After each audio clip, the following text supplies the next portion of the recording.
आज हम पढ़ेंगे UP board exam model number 822 MB 2020।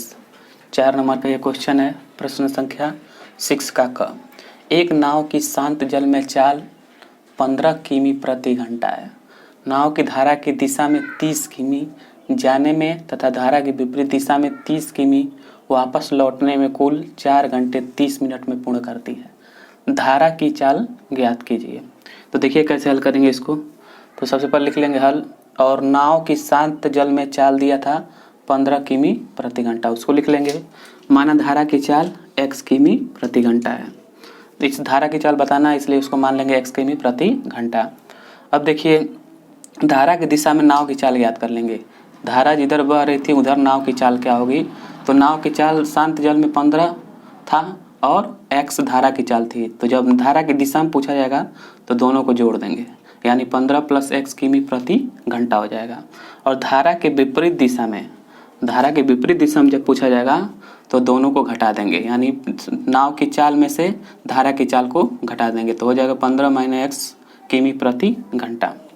धारा की दिशा में 30 किमी जाने में लगा समय निकाल लेते हैं कि धारा की दिशा में 30 किमी जाने में कितना समय लगा। तो इसके लिए फार्मूला होता है दूरी बटे चाल। समय बराबर होता है दूरी बटे चाल, और दूरी कितना था 30 किमी, चाल कितना था 15 + x हो जाएगा और घंटे हो जाएगा। ये धारा की दिशा में समय हो गया। अब धारा के विपरीत दिशा में समय देख लेते हैं। तो धारा के विपरीत दिशा में 30 किमी जाने में लगा समय बराबर दूरी बटे चाल। दूरी 30 ही था और चाल हमारा हो जाएगा विपरीत दिशा में 15 - x घंटे हो जाएगा। कुल समय था 4 घंटे 30 मिनट। अब इसको हम जो 30 मिनट है इसको भी घंटे में बदल लेंगे। तो इसको घंटे में बदलने के लिए 30/60 कर देंगे। 0 0 कट जाएगा और फिर 3 से 1 बार में और 3 से 2 बार में कट जाएगा, यानी 1/2 हो जाएगा। तो हो जाएगा 4 रहेगा ही, प्लस है तो प्लस 1/2 हो जाएगा। अब इसका इसमें गुणा करके 1 जोड़ देंगे। तो 2 का 4 में गुणा करेंगे 8 हो जाएगा और 1 जोड़ देंगे तो 9 हो जाएगा। 9/2 घंटे हो जाएंगे, यानी 4 घंटे 30 मिनट को लिख सकते हैं 9/2 घंटे। प्रश्नानुसार कह रहा था धारा की दिशा में जाने में तथा धारा के विपरीत दिशा में से आने में दोनों का समय जोड़ने पे 9/2 घंटे था। तो प्रश्नानुसार हमारा हो जाएगा दोनों समय को जोड़ लेंगे बराबर 9/2 कर लेंगे। अब देखिए इसमें से और इस भिन्न में से, ये दोनों भिन्नों में से 30 कॉमन निकाल लेंगे तो आपका बच जाएगा 1/15 + x और यहाँ पर बच जाएगा प्लस 1/15 - x बराबर 9/2 हो जाएगा। अब देखिए क्या करेंगे इसमें, ये भी भिन्न है और ये भी भिन्न है और दोनों का हर अलग अलग है। ये 15 + x है, ये 15 - x है। तो जब दोनों का एलसीएम लिखेंगे तो दोनों को लिखना पड़ेगा, दोनों को लिख लेंगे। अब देखिए क्या करेंगे, 15 + x से 15 + x कट जाएगा, 15 - x बचेगा और इसका इसके अंश में गुणा कर देंगे। तो हो जाएगा आपका 15 - x। 15 - x हो जाएगा, प्लस है तो प्लस लगा लेंगे। अब 15 - x से 15 - x कटेगा और 15 + x बचेगा और इसका इसके अंश में गुणा कर देंगे तो हो जाएगा 15 + x हो जाएगा। अब -x और +x क्या हो जाएगा, कट जाएगा और 15 जुड़ जाएगा तो हो जाएगा 30 और ये 30 पहले से ही था।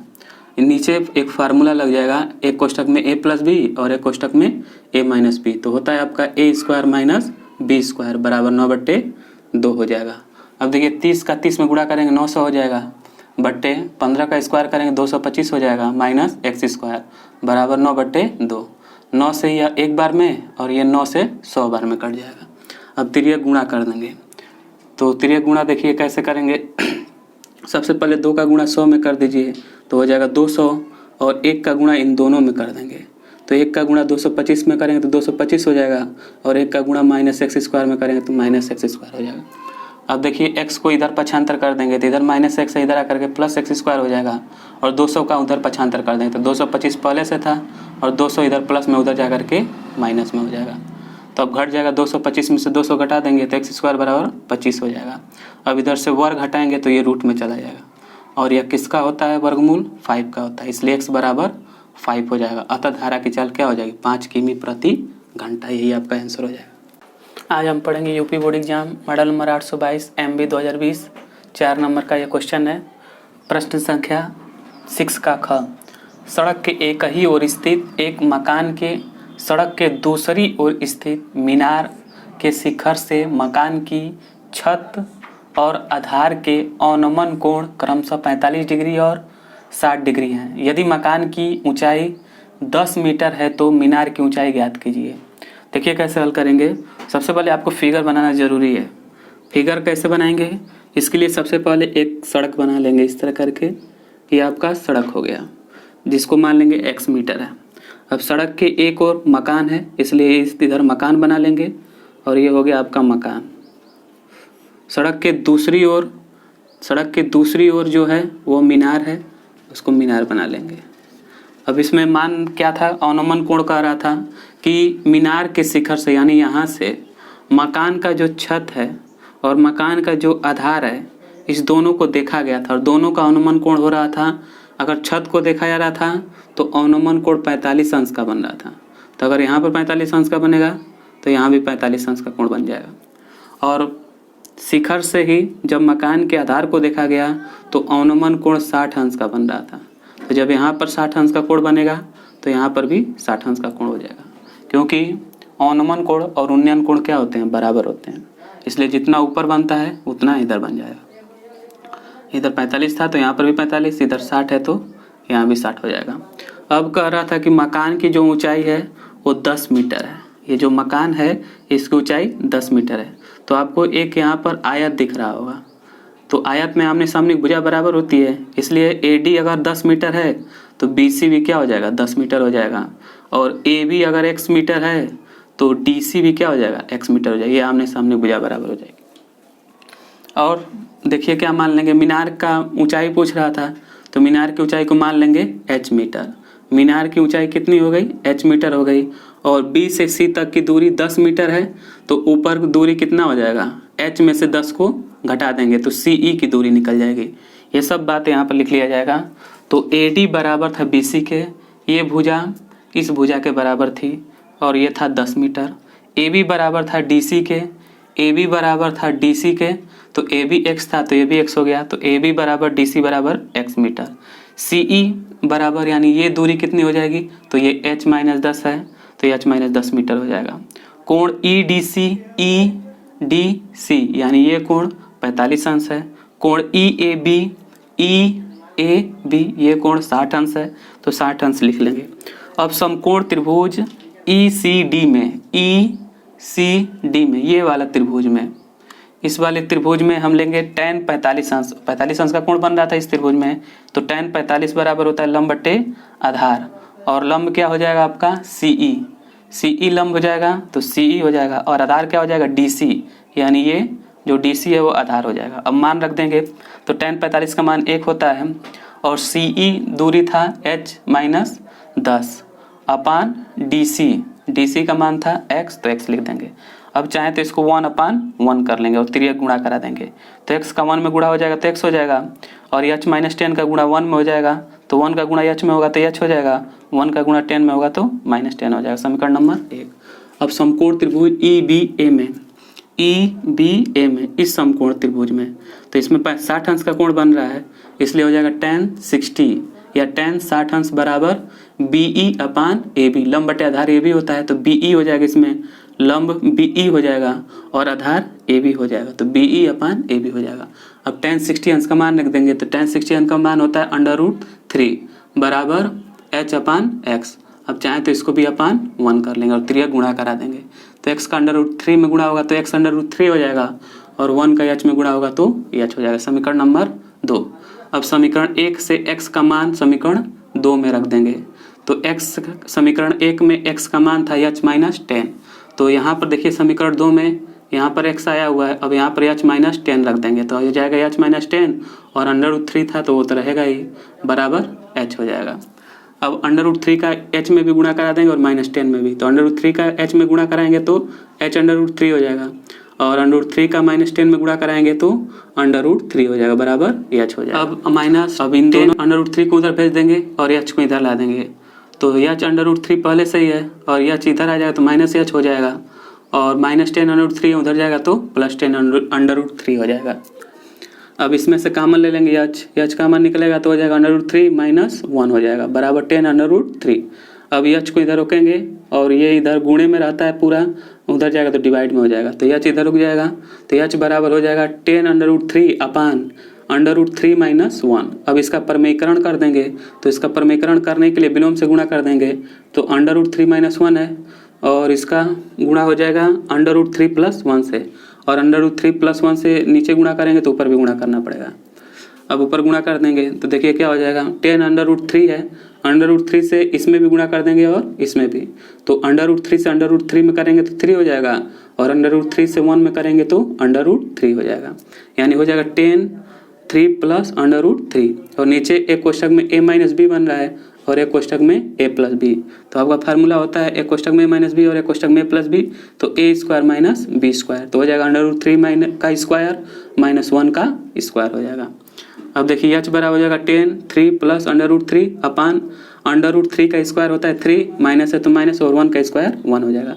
अब 3 में से 1 घटा देंगे तो 2 हो जाएगा, और ऊपर 10 3 √3 था तो 2 से काटेंगे, 2 से 10 5 बार में कट जाएगा, तो h बराबर हो जाएगा 5 3 + √3, यही h का मान हो जाएगा। अतः मीनार की ऊंचाई हो जाएगी 5 3 + 3 मीटर। हम पढ़ेंगे UP board exam 822 MB 2020, 4 number का यह क्वेश्चन है। प्रश्न नंबर 6 का था, एक लंबवृत्तीय शंकु की त्रिज्या और ऊंचाई 3:4 के अनुपात में है। यदि इसका आयतन 301.44 सेमी स्क्वायर हो तो शंकु की त्रिज्या ज्ञात कीजिए। पाई का मान आपको 3.14 रखना है। तो देखिए सबसे पहले एक शंकु बना लेंगे, और शंकु के ये त्रिज्या हो गई, और ये दिया था 3:4, तो 3 दिया था तो 3x मान लेंगे, और 4 दिया था तो 4x मान लेंगे। अब हल में लिखेंगे, माना शंकु की त्रिज्या r बराबर 3x, शंकु की ऊंचाई h बराबर 4x। प्रश्न अनुसार हो जाएगा, शंकु का आयतन दिया था 301.44। अब शंकु के आयतन का फार्मूला होता है 1/3 पाई r² h बराबर 301.44 लिख लेंगे। अब 1/3 रहेगा ही, गुणे 3.14, और r का मान आपको 3x रखना था तो 3x रखेंगे, और स्क्वायर करना है तो स्क्वायर कर देंगे, इंटू h का मान 4x बराबर 301.44। अब 3x का स्क्वायर कर देंगे तो 9x² हो जाएगा, और इस 3 से इस 3 को काट देंगे 3 बार में, 1 4 गुणे आपका बचेगा, और 3 का 4 में गुणा कर देंगे तो 12, x² का x में गुणा करेंगे तो x³ बराबर 301.44 हो जाएगा। 12 का 3.14 में गुणा कर देंगे तो 37.68 x³ हो जाएगा बराबर 301.4। अब x³ को इधर रोकेंगे और 37.68 को उधर भेज देंगे तो डिवाइड में चला जाएगा, तो हो जाएगा आपका x³ बराबर 301.44 अपान 37.68। अब दशमलव के बाद 2 अंक किससे यहाँ भी है, दशमलव के बाद 2 अंक इधर भी है, तो चाहे तो दशमलव डायरेक्ट हटा सकते हैं, नहीं तो 100 से गुणा कर लेंगे ऊपर नीचे। तो 100 से गुणा करने के बाद आपका हो जाएगा 30,144 बट्टे 3,768। अब इसको काट देंगे तो 8 बार में कट जाएगा, तो x³ बराबर 8 से क्यूब हटाएंगे, अब x तो हो जाएगा ये क्यूब रूट में चला जाएगा, इधर से क्यूब हटाएंगे तो 8 क्यूब रूट में चला जाएगा, और 8 का क्यूब रूट होता है 2, तो x बराबर हो जाएगा, शंकु की त्रिज्या आपका था 3x, तो हो जाएगा 3 गुणे और x का मान 2 आया तो 2 लिख देंगे, यानी हो जाएगा। अब हम पढ़ेंगे UP board exam model number 822 MB 2020, 4 number का यह प्रश्न है। प्रश्न संख्या 6 का था, 2 अंकों से बनी एक संख्या एवं उसके अंकों को उलटने पर बनी संख्या का योगफल 66 है। यदि संख्या के अंकों का अंतर 2 हो तो संख्या ज्ञात कीजिए। तो देखिए कैसे हल करते हैं। जब 2 अंकों की संख्या वाला प्रश्न होता है तो सबसे पहले मान लेते हैं इकाई का अंक y तथा दहाई का अंक x, अतः मूल संख्या 10x + y हो जाएगा। प्रश्नानुसार यानी संख्या और उसके अंकों को उलटने पर बनी संख्या दोनों का योग फल 66 है। यानी पहले जो संख्या है तो संख्या क्या थी 10x + y, और संख्या को उलट देंगे तो हो जाएगा 10y + x, और इन दोनों का योगफल था 66। अब देखिए क्या करेंगे, 10x + x हो जाएगा आपका 11x, y और 10y हो जाएगा 11y बराबर 66। अब इसमें से 11 को कॉमन ले लेंगे तो हो जाएगा x + y, यहाँ पर बच जाएगा 11 निकल जाएगा तो x बचेगा, इसमें से 11 निकल जाएगा तो y बचेगा बराबर 66। अब 11 को उधर भेज देंगे डिवाइड में, तो यहाँ पर हो जाएगा x + y, और ये डिवाइड में चला जाएगा, और 11 से यानी 11 से 66 को काट देंगे तो 6 बार में कट जाएगा, तो आपका एक समीकरण बन जाएगा x + y बराबर 6, समीकरण नंबर 1। और दूसरा शर्त ये कह रहा था कि यदि संख्या के अंकों का अंतर 2 हो, तो संख्या के अंकों का अंतर यानी x माइनस वाई बराबर हो जाएगा 2। समीकरण नंबर 2 हो जाएगा। अब समीकरण 1 और समीकरण 2 को जोड़ेंगे। समीकरण 1 और समीकरण 2 को जोड़ेंगे। समीकरण 1 हमारा था x प्लस वाई बराबर 6 और समीकरण 2 था x माइनस वाई बराबर 2। जब जोड़ेंगे तो y वाला पद क्या हो जाएगा, कट जाएगा और x वाला पद जुड़ जाएगा। तो x जुड़ जाएगा तो 2x और 6 और 2 भी जुड़ जाएगा तो 8 हो जाएगा। अब 2 को उधर भेजेंगे, डिवाइड में चला जाएगा तो x बराबर हो जाएगा 8/2। 2 से काट देंगे 4 बार में कट जाएगा तो x बराबर हो जाएगा 4। अब x बराबर 4 समीकरण 1 में रख देंगे। तो समीकरण 1 हमारा था x प्लस वाई बराबर 6, तो जहाँ x था वहाँ 4 रख देंगे तो हो जाएगा 4 प्लस वाई बराबर 6। y को इधर रोकेंगे, 4 को उधर भेज देंगे तो y बराबर हो जाएगा 6 माइनस 4। तो 6 में से 4 घटेगा 2 हो जाएगा तो y बराबर 2 हो जाएगा। अतः मूल संख्या हमारा क्या था 10x प्लस वाई। अब यहाँ पर x का मान और y का मान रख देंगे तो हो जाएगा 10 गुणे 4 प्लस 2 यानी 10 गुणे 4 प्लस 2 हो जाएगा। 10 का 4 में गुणा करेंगे 40 हो जाएगा, प्लस है तो प्लस हो जाएगा और 2 हो जाएगा। 40 प्लस 2 यानी हो जाएगा आपका 42। यही क्या हो जाएगा, आपका आंसर हो जाएगा।